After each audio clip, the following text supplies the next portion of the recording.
Roll the intro. Yeah, just to roll the damn intro. Everybody will be like, oh my god, the beat go. This isn't the way it's supposed to go, but maybe they like the intro and they listen to me and then I'll feel better. But I feel bad now because I'm pretty sure that I stole this beat, but I'm not sure. I think I should cut the song. Like, cut it right here. Yeah, cut. Oh, seriously, fucking cut. Welcome to the Faith in Podcast. This is your host Aaquib Jalil, and today we're going to be talking with Sudarsan Ramamurthy, also known as Soda. Hello, Soda. Hello.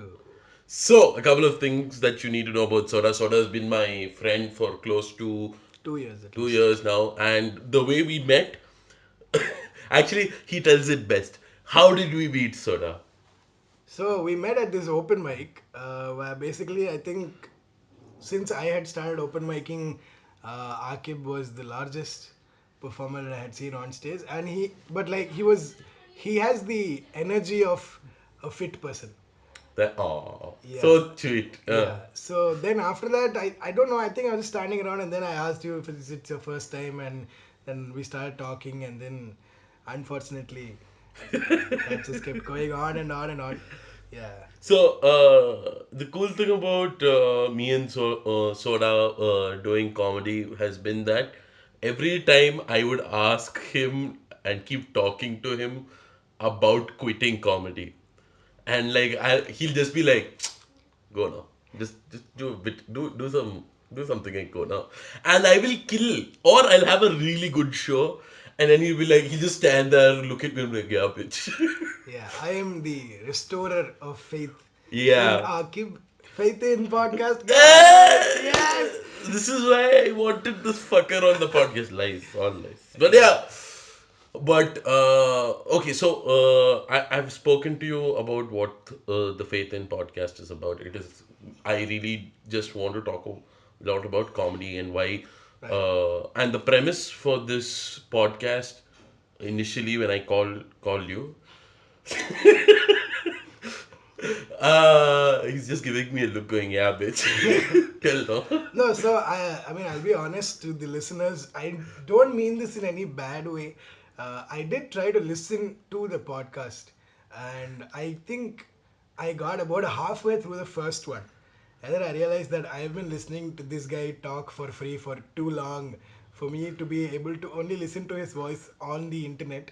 But then I did kind of get through the second podcast because I think it was Shorter, shorter. much shorter. Yeah. So yeah, but it's a good thing that you started. I was so the thing that you should also know is that me and Aaquib have been talking about doing a podcast for the longest time. And by longest time, I mean that idea that you have that you remember only when you're about to forget it. That was the Let idea. wait, And then wait. suddenly, No, suddenly, wait, I see no. on Facebook that he has started a podcast. And then I'm like, so I sent Akib a message that literally said, hey man, great job. Let's come up with more ideas so we forget about them and you can do it on your own. That was just jealousy because See, not because that he had started a podcast, but because he had designed a fucking poster for it. Like, I do not like narcissism at that level. But yeah, I'm here today. It is nice. it's nice. It's Yeah. nice. Yeah, so like you can see the studio, no? Yeah, yeah, yeah, It's a yeah. brilliant studio Yes. setup. I have many good memories in the studio. Yeah, I know, right? Yes. The studio is my bedroom. Yeah. You have to start uh, somewhere. okay, fine, but this is how we start. I hate starting podcasts like this. Fine, fuck you, Soda. I'm sorry that we've been talking about our podcast, but hopefully me and Soda will start off talking Yeah. more and more on podcasts because podcasts I feel are a very cool way. One, the really cool thing about podcasts for me has been that you've listened to WTF podcasts, Yeah, right? yeah. And it's very nice to just hear people talk about their lives and also talk about comedy a lot on that podcast. So anyway, let's start off with the biggest question: why did you start comedy? So I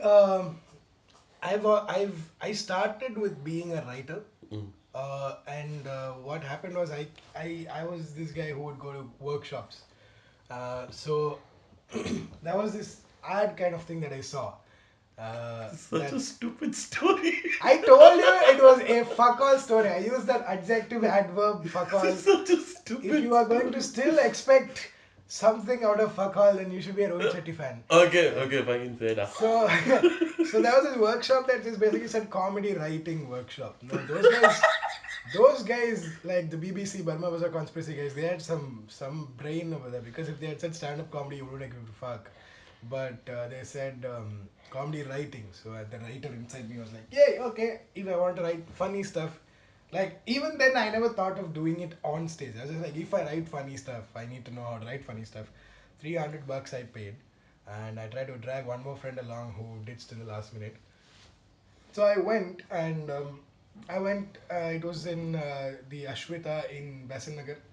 And it was on the first floor. Basically, it's a very small place, like as big as your room. And I sat there, and there were a few others there. And that was the first. Only after I got there, I knew that it was about stand-up comedy, and then that is where I first met who is now today Baggy. Oh, you met And Baggy there first. yeah, so So, for those of you who don't know, Baggy is part of Evam Stand Up Tamasha. yeah, so I met Baggy there. Baggy back then was just managing artists. He hadn't started stand-up back then. Wait, so that I actually didn't know. He used to work as an. Yeah, so So, like Baggy what has Rabinder and all does. yeah, so Baggy was the one who kind of like went around auditioning people. Oh, Like so, Bala Kumaran was one of his finds, and SA was also one of his finds. Like he was the one who told SA, "Why don't you try stand up?" oh shit. So I met Baggy there. I met Lakshman, who is today the Lakshman, the cartoonist, and I met Praveen Kumar for the first time there. Praveen Kumar In was the comedy writing workshop. yeah, he was the guest mentor lecturer type person. So he So, like, was how long was it? Like, how long into his career was he? so he was in Chennai to do his first solo in Bay 146, Mm, which was called Tickle Minded. mm. And so it was Sunday. So that Sunday evening was his show. So before the show, he came here, and there was Deepu. Deepu brought him, and then I also met Ash and a few others. So the people, I think, out of that, from that room, the people who till today probably do comedy, maybe like two or three of us remained in comedy since then. I mean, outside of Praveen Kumar. Mm. So this was 2014, and then after that, so basically that day it was for the first time I saw people doing a PowerPoint presentation on how to write jokes, Mm. and I was like, wow, there's a science to this shit. Wow, this is amazing. And then at the end, by the end of the workshop, all of us were given like a couple of minutes to write and perform, and so I did that. And Do you remember like your first joke that you wrote and performed there? yeah, so the thing that I have done since then is I have this thing called Google Keep. Yeah, we Uh, know. so Wait, let me tell you this. This guy is so obedient. Like he's so into his craft at this point. He'll have a note on his phone every time, and it has every single mocker joke you can think of. But it's beautiful. Like, how many notes have you completed by now? So right now I'm on my seventh note. Uh, So I didn't know that these notes had a limit. a limit until I exceeded on the first one.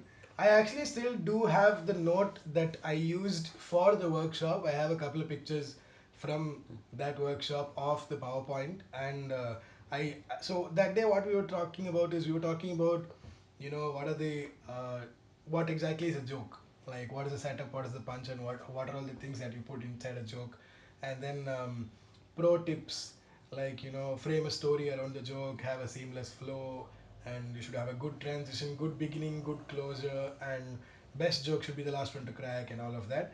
And basically that's when I was introduced to this thing called an attitude. Mm. So an attitude of a joke is basically, what is your view in that joke? Like, are you going to say relationships are hard? Then hard is your attitude. Relationships are confusing. Confusing is your attitude, and so on. Mm. So we were given attitudes. So I chose like hard, weird, stupid, and crazy as my attitudes, and I kind of wrote something on each. Okay. So the first one that I wrote was like, this was the first ever joke that I wrote to perform. And I think it's been a curse since then because my first ever set was to a room of comics. Uh, Until today, I most probably ended up doing for it comics. for comics.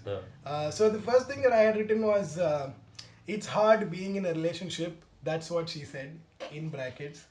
Um, and then the other thing was, relationships are weird. You can't take advice from single people because they've never ever been there. You can't take advice from committed people because they've been there too often. And by the time you're done consulting everyone, your problem solves itself and you're just there thinking, oh, okay then. And the third attitude was stupid. It's stupid being in a relationship. Hi, I'm stupid. And relationships are scary because even Google can't prepare you for it. Quora is a whole different game. And relationships are exhausting. So these were the things that I wrote down. And basically, I've never done these things on stage like since then. ever after Yeah. that. But okay, but there's something very interesting to note about that. I remember you showing me your first set. Yeah, horrible, horrible stuff. Not horrible. Let's be constructive about this. You were shit. Yes. No, like you have no idea. Like when I saw you perform like through the video, I wanted to punch you in the face. It was so bad. And then I like look at you now, and then there's like been obvious growth. Now, the other thing that I want to talk to you about was like your evolution when it came to comedy.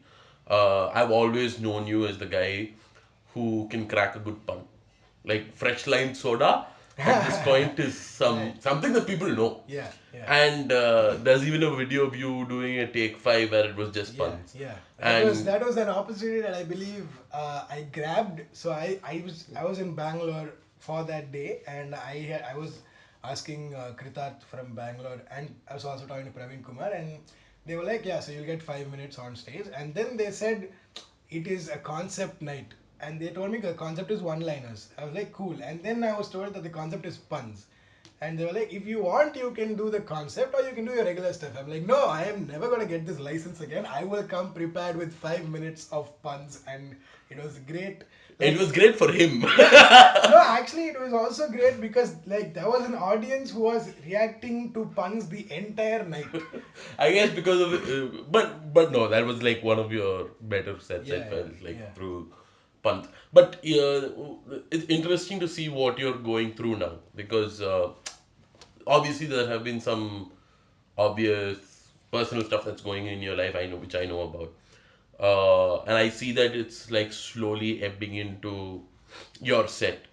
Uh, like, so how is that working out for you now? Do you feel like you are becoming like, are you feeling that you're using now comedy for telling out these things, or are you using comedy to as therapy? What is it for you? So when I first started, I think at least for the first couple of months, I would, just like every comic starting up, I would write just observations, just jokes, and I wouldn't really be there in any of them. It would just be like, oh, look at that, ha ha ha, that's funny, right, and so on. And then it came to a point where I realized that when I talk about like a really personal incident that happened. So one of the sets that, Before that, could yeah, we talk about one of these personal incidents? Because I'm pretty sure there's a lot of material there. yeah. Okay? So I think one of my first hit sets, in the sense that this set works even today at any given point, is the set on Tinder. And basically, it took me like about 3 months to get one line right. I mean, it wasn't wrong in my head, but then I improvised on stage once, and that became the first line. What is the line? The first line was, I have been on Tinder for a year, I and love this only guy. I have been on Tinder for a year. And basically, I like, the Tinder bit is about me going through this app that seems to work for everyone else. Like, people have scary stories of matches, people have great stories of matches. my stories of matches are I went bought a matchbox for 1 rupee. Now I have 50 assured matches. That's as like Oh. even today when like every time I install Tinder, I want it to fail so that I can write more jokes about it. So like that was a very personal story in the sense that I am telling you how this app that's supposed to let me fuck someone else is fucking me in places I don't want to be fucked in. No, And but that was one of the coolest things that I noticed about a lot of your sets though. Like I didn't feel the need for you to always be in it. yeah, It could just be your take on it. yeah, So I think that was a good thing for you. yeah. But now we need to talk about this because it's fucking hilarious to me. The gay guy. Oh, dude, like that is the funniest story ever. The gay incident. Can we please talk about this? Yeah, so we can, but like to the listeners, let me tell you one thing. This whole personal tragedy that Aaquib talks about, they are tragedies until he laughs at them.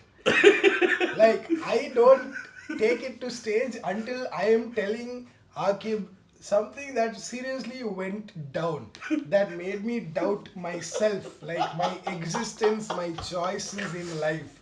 And this motherfucker is laughing his ass off. And then I'm like, okay, I guess I'll take this to stage. No, no, you don't understand. Like, I'll give you some more context. This was at Mad Bean, one of our many open mic venues. Chennai Comedy runs them. You Yeah, know what I yeah, mean? yeah, yeah. Plugins, plugins, plugins. Nobody's actually nobody actually gets this one. But it's fun. So at Mad Beans, this guy suddenly walks up to us, and he's with his girlfriend, and standing like this, and he's trying to tell the story. Throughout the storytelling, I'll tell you what. Let's recreate that scenario. Okay, tell the story now. Okay, so like I don't want to give away too much, but basically what happened was I made friends with somebody who was gay. Mm. Not because they were gay, Yeah. but because they seemed like a friendly human being. And then the one time I spent with this guy, I was like, oh, he's a good friend. And I had forgotten that he's gay, but he would keep reminding me by hitting on me and flirting with me, even though he knew I was straight and even though he knew I had a girlfriend at the time. And he went to the level of saying, if you ever switch over to the other side, I will make you happier than any woman ever has. See, okay, let's just stop there. Okay. Did a red flag not go up or did something else go up for you? Tell me the truth. No, like, see, like a red flag sort of went up, but then I was like, hey, we are in a funny business. If I can't take something, lightly, then who is going to take it lightly? He There's wanted jokes. to he wanted to bend you over and he shoved his man jug into you. Do you realize that? I didn't want to think about that at that He point in wanted, time. like, he would have put white powder on his cock. It would have been coke. But he'll be like, get what I'm talking about. No. No. So like, Wait, no, your face in this point. no, you know what's really fucked up about all of this is that I hung out with him and I started talking to him because my girlfriend at the time had told me I should try something new. But the extent of newness of my trying was something I wanted to limit. So I hung out with this guy on an evening and it was all okay. And then I went back home and then I called him for a show. He came to the show. And after that, we headed back to his place for drinks. But nobody else came with me even though I tried. So it was just me and him and I didn't want to like ditch him in the last minute. So we got to his place and we had room temperature beer and food, and then we stepped out to the balcony to smoke, and then basically I'm just gonna skip the gory details Wait, because no. no Wait, no you have to hey tell one of these details, Macha. I am sorry, but we have, like, this is for me. This is more for me okay, than for so anything else. like the juiciest part of this story is that at some point this man voluntarily flashed me his ass. See, this is the part where I know you're lying to me. This is the problem with this story. I am being 100% honest but people still think that I am not telling them some part of the story because there is something that happened that I enjoyed so much that I don't want to share it with the No, world. my whole concept of the story was it wasn't that gay. Like the thing that he did wasn't that gay, and therefore the trauma of you going through it isn't as much as it should be. You know? Well, you do understand that I don't have a gay threshold. It's not like every 10 gay guys I will get used to this guy flashing me his ass. Like, that was 10 gay guys ago. I'm okay with No, this now. another thing that I want to like talk about. Okay, like how like I now feel like a detective and I'm trying to figure out some weird case of the of the ass bandit. It's fucking hilarious. But see, my concept is this. Okay, you're sitting in front of the guy. Yeah. Okay, and you have the phone in front of you, Yeah. right? I was trying to distract myself. You're trying to distract Yeah. yourself. He's in front of you, Yeah. and what's behind? What is that joke? So he was standing in front of the TV. So the joke is that he stood between me and the Tata Sky and showed me his dish.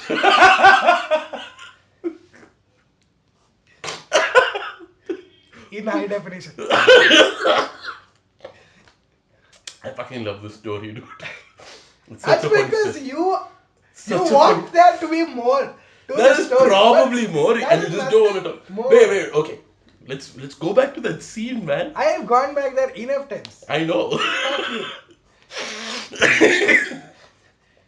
I am Oh, not into the goddamn. drugs. I am Sure. not into snorting. No things. drugs, only hugs from that guy. No, not even that. Like, No, I mean, but I wait. want to be normal with the guy, but every time he pings me, like, you know, when you get a message on Facebook Messenger, and then, like, that thing comes up. Mm. I don't know why, but, like, I don't see his face. I see, like, an ass gif. Like, I have issues with the guy. I mean, he's a nice guy, but I don't know. No, see, my still the main issue for me right now is you had so many opportunities. You know what you could have done? You could have turned around. No, that's not so. I was You looking could at have my fucking phone. turned around. At what? The wall? Yeah. No. You didn't. So you wanted to see it. No, I was looking at my phone. You could have turned around and kept your phone There down. was nothing for me to turn around towards.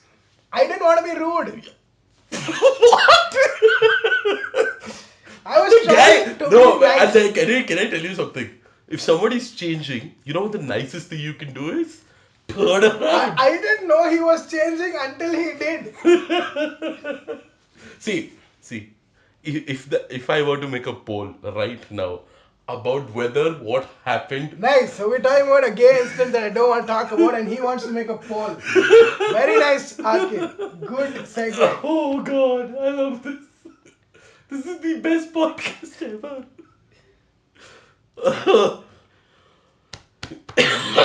Thank you, Soda.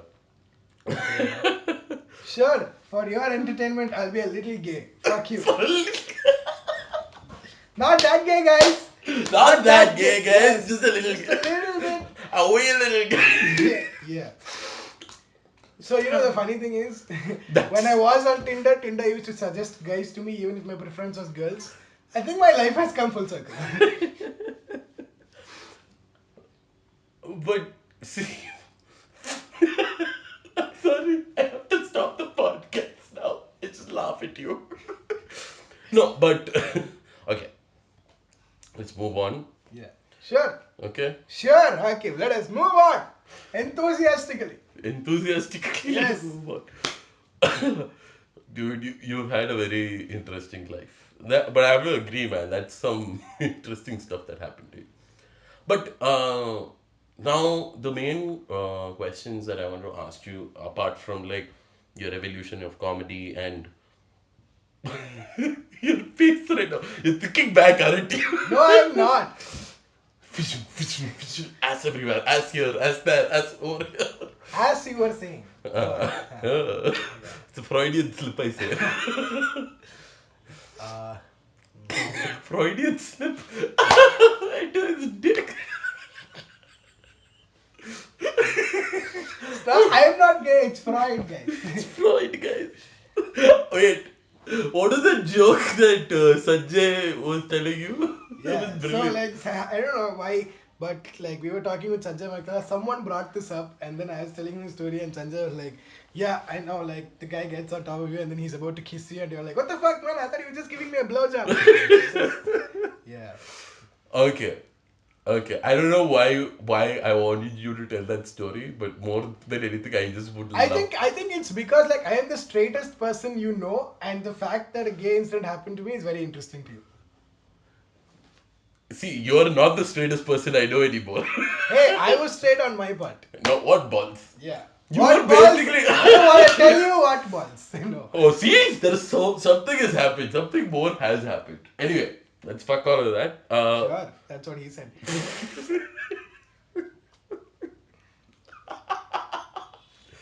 I think I am the rightful ambassador of that's what he said. Jokes. Oh god, Yeah. dude, I don't care. Like even if we end the podcast here, I'm okay with it. Oh god. Okay, let's finally move from this. Okay, are we okay, Soda? I'm okay. You're the one who is interrupting your own podcast. I know because it's hilarious. Sure. But this is something we usually do because Yeah. we say fucked up shit to each other and we tell each other, don't tell anybody. Yeah. Oh yeah. Aaquib has this habit where he on like this was on the way to an open mic, and we were in the car, and Aaquib looks at me and says, "Dude, I'm gonna tell you something. It's really embarrassing. It's really personal. I don't want you to make jokes about this. I don't want you to tell anyone. Please promise me you will not tell anyone." Then he tells me something, and then we go to the open mic. And then Aaquib performs that to an audience of strangers. Like 15 minutes ago, this guy was telling me, don't tell anyone, and now he's told the entire world. But the reason I told the entire world was because you started laughing. That was the only reason I started telling people. You started laughing. I was like, oh, it's funny. Let's do this. Yeah. But that's something that I wanted to ask you was because I noticed this with a lot of comics. We thrive on wanting to put ourselves out there, and sometimes we go to the point where we go to gay people's and they flash their ass at you, and but you let that happen if you really think about it. Do you think that you let that happen to you? Yeah, because in my head, I was trying to be nice and I was not trying to be rude. Or was it? Were you such a comedian at that point? You thought that this might be funny. No, at that point, I was not thinking about, like, I'm not, at least not yet, I am not yet one of those people who does something just to write about it. But my whole quest in life has been to be the anti stereotypical man. Like in the sense that I'm not the guy who objectifies women. I've never sighted anybody. I have never gone up to a girl with sexual thoughts. I'm always the friends guy. I'm always the nice guy. I'm always the guy who goes out of my way because nobody else might have done it for you. So at least I will do it. So Wait. and that was My what fa- happened. no, no, with no, the- wait, that was what wait, happened wait, with wait, the wait, gay wait, no, guy no, as no, well. no, no, I was trying to no, not no, be no, an no, asshole. no. My favorite part about this whole thing is like I don't go with any sexual thoughts to women. Well, You know, it is true. it's true. Yeah. I agree with you. But the problem, like, I remember you doing this, and it was the funniest thing in my whole entire life. We were driving in the scooter, and you were talking about love, and he was so passionate about this. And I just, like, sort of, like, tapped him on the shoulder, looked at him, and said, Squelchy! Yeah, Aaquib has this great ability to make anything crass by just existing. He doesn't have to do anything. Like you could be talking about the deepest. Like this is a guy who could make like a Dalai Lama speech pervy by just laughing at one point where nobody else thought of laughing. Like the Dalai Lama could be like, make me one with everything, and Aaquib would be like, Macha, you know what he's talking about. Yeah, yeah. But see, that's why we both have very different sense of humors again. Yeah. 'Cause No, I think I have a sense of humor. You just have humor. I don't see any sense sometimes. There is just no sense. what do you say, man? I feel like I have a point to. Yeah, but most of the time I think you find that point later. Like till then I just laugh Yeah. my ass off. Yeah. Oh shit, dude. Like Aaquib sometimes interrupts himself on stage by laughing at his own jokes before he has finished them so that the audience can laugh at it. No. And sometimes when the audience laughs and finishes laughing, Aaquib laughs at the audience laughing and then goes back to his joke. And that few moments he has lost the momentum. It happens, man. It happens. I think the whole problem with me when it comes to writing a set at this point is, uh, I want to have stop this inhibition of going on stage and caring what people think. Because I've realized that when I talk about a certain subject, if the audience is very receptive, my high on that set is a lot better. But when I see like only a couple of people or they're not reciprocating as much, that set doesn't do as well. That usually happens to me. But for you, on the other hand, I feel like every time you go up on stage, it's you trying to figure out the audience more than you trying to set your material to them or sell your material to them. Yeah, I think like I'm one of those people who always considers both sides of anything. Like in the sense that You're like the devil's advocate when it comes to. maybe. So like I make a really bad salesman or a bad Oh businessman because yeah, I we also know think this. about the consumer. Like when my mom would go to the market and she would try to like haggle and she would try to bargain. I would be standing right next to her, and like sometimes when she's bargaining and she's being ridiculously unfair, I would call out that shit in front of the shopkeeper. Like I'd be like, "How do you expect this guy to make a living, mom?" And my mom would be like, "Oh, okay then, super. So you're not getting food tonight." So like that is the kind of thing. So with comedy also, I feel that I first think of the audience and then I think of my jokes. I don't write for an audience, Mm. but if I'm in an open mic or I'm part of a lineup and I'm not opening, somebody else is on stage, depending on what the audience is reacting to, like if that guy is talking about dark jokes and the audience is reacting to that better, I would probably go up on stage and start with dark stuff so that I carry the audience with me. I might not just, come up and be like, hey, so my mom and dad, right? Ha ha ha. So because of that, my material is very fluid for me. Like I can switch material in the last minute, and at the end of the day, just take a call on whether do I really want to put this material out, but I'm a little doubtful about it, or do I just carry the energy to carry the show forward? And so at that point of time, I become like a producer where I want to make the audience enjoy the show as a whole Mm. instead of being that one guy who brought the energy down because I was a little too self-centered. Yeah, but like I've come to realize that a lot of comedians at some point, like I get like that's how you work, but a lot of comedians work as the only way they can make people laugh is if they know what type of stories that can make that have impacted themselves. No, for me, it's always something that has impacted me. Like, I'm not gonna go up on stage and be fake to an audience or try to give them what they want. Mm. But I would But think don't in you think terms you of, pander sometimes? yeah, in terms of the presentation of it. Mm. Like, I'm obviously not going to talk about what I really want to talk about. Mm. But depending on that day, that moment I get on stage is when I decide, am I going to start the story right away or am I going to go somewhere and segue from there? Do you think you enjoy crowd work more than now doing your set, or do you feel like? No, I do like doing my set, Mm. but you know, like I think at this point, crowd work is like a premature ejaculation. Like you're up there and then suddenly, I like that, but how long can I keep doing that? Like how many premature orgasms can I have Mm. before I actually go back to my stuff? Mm. So I like crowd work because it gives me a way to know the audience. Like I've got a lot of hosting experience, and so if you're hosting, there's only so long that you can only depend on your material. Mm. So as the host, it is also your duty to talk to the audience, maybe because the other performers may not be doing that. Mm. So I like talking to an audience, but I don't like asking the usual questions like, oh, other than what's your name and where are you from? I try to get some unique information out of them that I can probably use at a later point. Like, what's like the weirdest question you've asked someone, like off stage? My because my favorite has always been like it's a very stupid question to ask. But do you guys have mothers? It's like my favorite question to ask.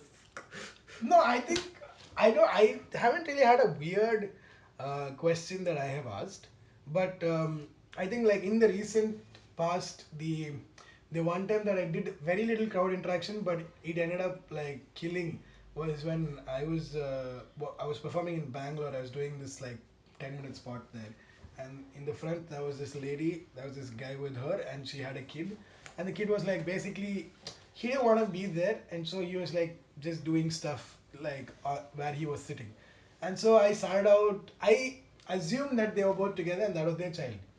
And then when I said how many brothers and sisters in the audience, both of them raised their hand. So at that point I was like, wow, okay, so like you have other brothers, she has other sisters. That's a healthy child. And then I was like, I don't want to assume things because Game of Thrones is huge right now, and so that was like without even interacting with them, I kind of got that.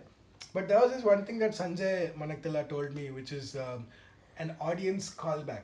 Mm, An audience callback is basically during your set you interact with somebody, and then you use something that they said later on as a part of your set, mm, and so that has a recall value, and the audience is like, oh, he improvised that, that's great, he's like talking about me talking now, about it. and so Mm. on.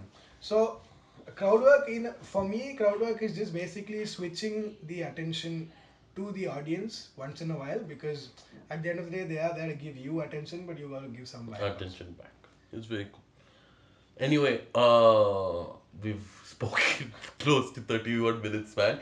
It was really fun talking to you. But Yes. usually, before we end the segment, I ask a very simple question, Hmm. and the question is, what do you believe in?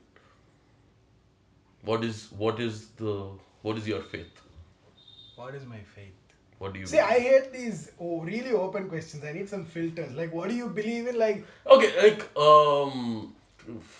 fine. yeah. Fucking Be believe. articulate. Be like I thought I'd just be vague and cool. Articulate, I'd be like, what do you believe in, Aaquib. dude? Articulate, Aaquib. Yeah. Yeah, niggas, what? Is it a bird? Is it a bird? No, it is articulate, Aaquib. I really like that. Articulate, okay. Yes, articulate, Aaquib. Okay, that articulate. Okay, fine. Yeah. No, so what do you believe in when you go up on stage? What is the thing that you know that you can always fall back on? So I actually don't have any beliefs as such before I go on stage, but I do know that the shows, just before going up on stage, if I'm a little too relaxed, if I've been chilling, I'll not do a great job. Mm. I need that panic attack, I need that anxiety attack, I need that fuck happening inside me. And then the moment I get on stage and I hold the mic, some switch flips, and then I'm just like, oh, I've been doing this since birth, niggas. Like, what the fuck you talking about types. The minute I was 2, I was like, knock, knock, mommy. Yeah. So that's one of the things that I believe in. I believe like that, like the size of the audience doesn't matter to me. Like I have That's what you said. performed. I've performed at open mics where there's no audience members, and I've performed in a music academy where there are 1,400 people. Damn, I completely forgot to talk about that. Yeah, we can still talk about that. You can edit it later. It doesn't matter. No, Or no, it's not that about can be, editing later, bro. no, It is all. This that is can all. also that This can is also be a part two. It's okay. part It's 2, not bro. like it's releasing tomorrow. But yeah, so like 1,400 people.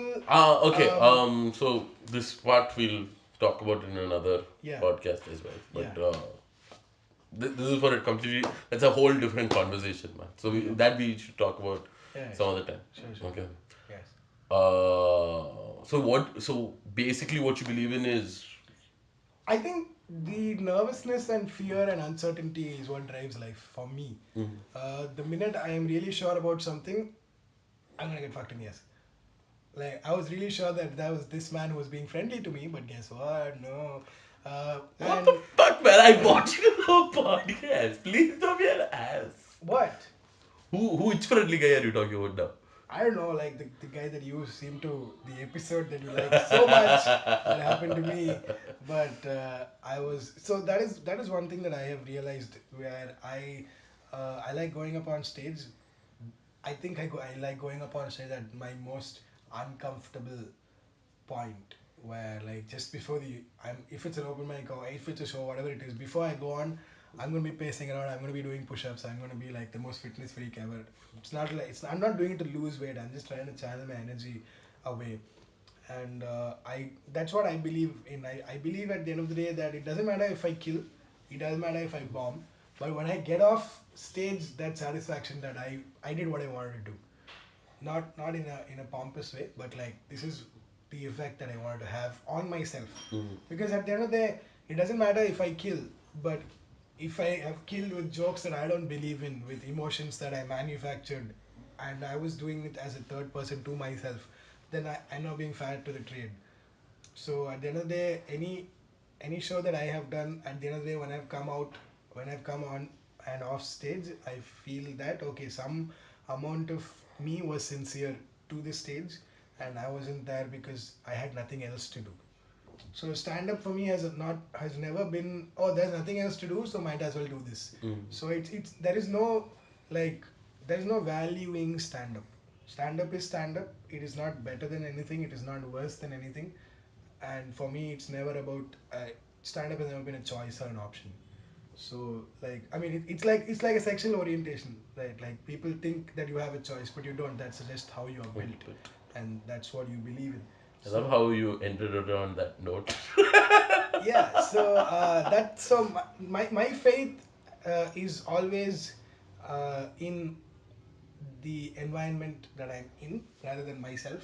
Like I'm not a very high self-esteem sort of person. Yeah, But I don't think any comedian truly I don't know. has high Maybe like I self-esteem. mean maybe you can have self-esteem, high self-esteem or whatever. But I always believe that when I get on stage and I get off stage, there's something that changes in my mind about where I am. Like before I go on and perform, I have a judgment of the audience, and then once I come back, I'm like, hey, thought these guys were dumb motherfuckers, but then they laughed at that one joke, or there were these two three guys who got that one joke that nobody else got, and so on. So that's my belief. My belief is that the more you do something, even if you don't get better at it, you'll not get worse. You'll stay where you are at best. Thank you, Soda. Thank No you problem. so much. Thank you for having me. So this is actually one of our longer Yeah. podcasts that will be putting up. Just a couple of announcements. I can't believe we're doing this. Hey, Uh, I'm not forcing him, guys. It's doing his I know. This is from the voluntarily. goodness of my heart, and I Yes. actually think that my French should be better Yes, well because known. articulate Aaquib is very considerate as well. Oh, thank you, sir. Yes, yeah. He's paid me 2,000 rupees. I'm just fucking Not with you. really. Not really, not Yeah. really. But a couple of things about Soda. Soda is now a full-time comic. Yes. He has started his page. It is called. Code. So it's just called Soda. But if you are not able to find it, you can start typing at code name Soda. That's CODENAME Soda, and you will get the page. There you go. So you can. He is also. I know we haven't really spoken about this again, but he Part also two, guys. Part two. part two we will talk more about who he is and what he's done Yeah. in some other time of podcasting. Yeah. Yeah, you'll see him around a lot, man. Yeah. He's always been there. So he there's also the page he runs called Chennai Comedy. We have open mics, we have shows scheduled. Also very exciting news. Sudarsan Ramamurthy, aka Soda, and Priyanshu Mishra, aka Mistake, are going up on stage to do their It's like a 40-minute solo of each of us. We're doing 40 minutes each in one show. It's called Clueless in Chennai. Clueless in Chennai. The host will be Harish, Yeah. and the guest spot is done by. Sham Ranganathan, the RJ, the black sheep. Oh Yeah. So the tickets are only 200 bucks. So if Aaquib edits this and puts it up in time, and it is not June 3rd yet, you can come to the show. You can come to Wandering Artist, which is in Aripuram. I think it is Aripuram 6th Main Road, and you can come there. And it's a wonderful place. Like the Wandering Artist itself is a great place for artists, and you can come and check this out. So this is a show that we have worked a lot for. It's one of our big shows, and we plan to take this show to other places as well. So you can be there, catch it first, And both of these comics are really funny people. You've already spoken to Soda and you know how funny he is. I hope to speak to Priyanshu soon on this podcast and talk to him about comedy as well. So that's for another podcast. So thank you, Soda. Can you say it with me? It's a stupid thank thing. you so much. What am I supposed to say? All you have to say is roll the outro. That is all you have to say. Fine. Okay? All Can you say it with me? Yes, I can say it with you. Say it with me, bro. Yes, Roll the outro! Thank you. This is a Ticket Podcast and this is your host, Aaquib. Thank We you. would like to take this opportunity to